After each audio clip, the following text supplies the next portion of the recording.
Welcome to Mid-South Sewing, the home edition. This is Karen, and I'm going to set up my machine to do free motion quilting. So the first thing I'm going to do is I'm going to go into my notebook section. I'm going to go to page 2. This is on the Luminaire, and I'm going to look and see where my free motion foot height is put. So 1 is probably pretty good for what I'm doing. I am working on backing, batting, and a topping. And I'm going to be free motioning a panel. Panels are wonderful to start out with because you just kind of go around, you can tell where you're going. The next thing I'm going to do is I'm going to close this.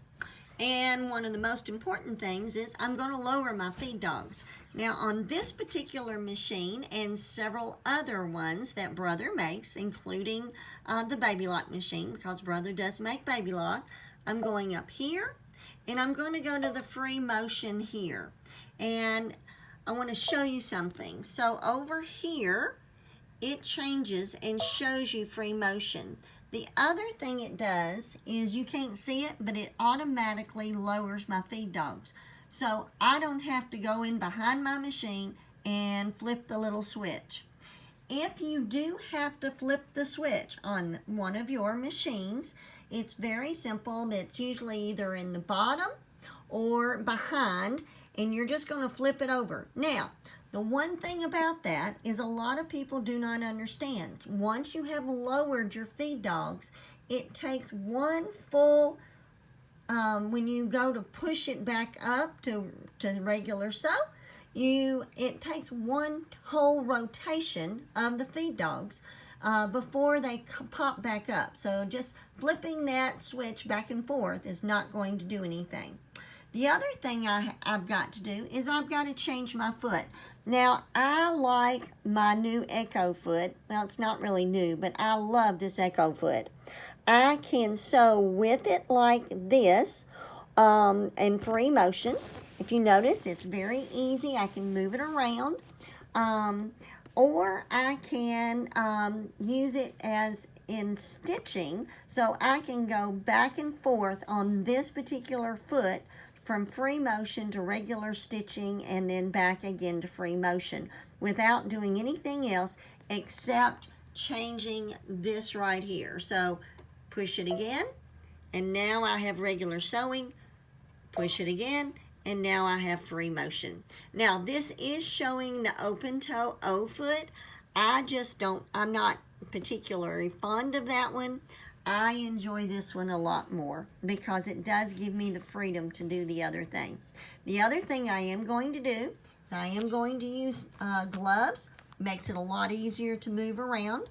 And when I'm going to do small work, I'm going to use my red halo.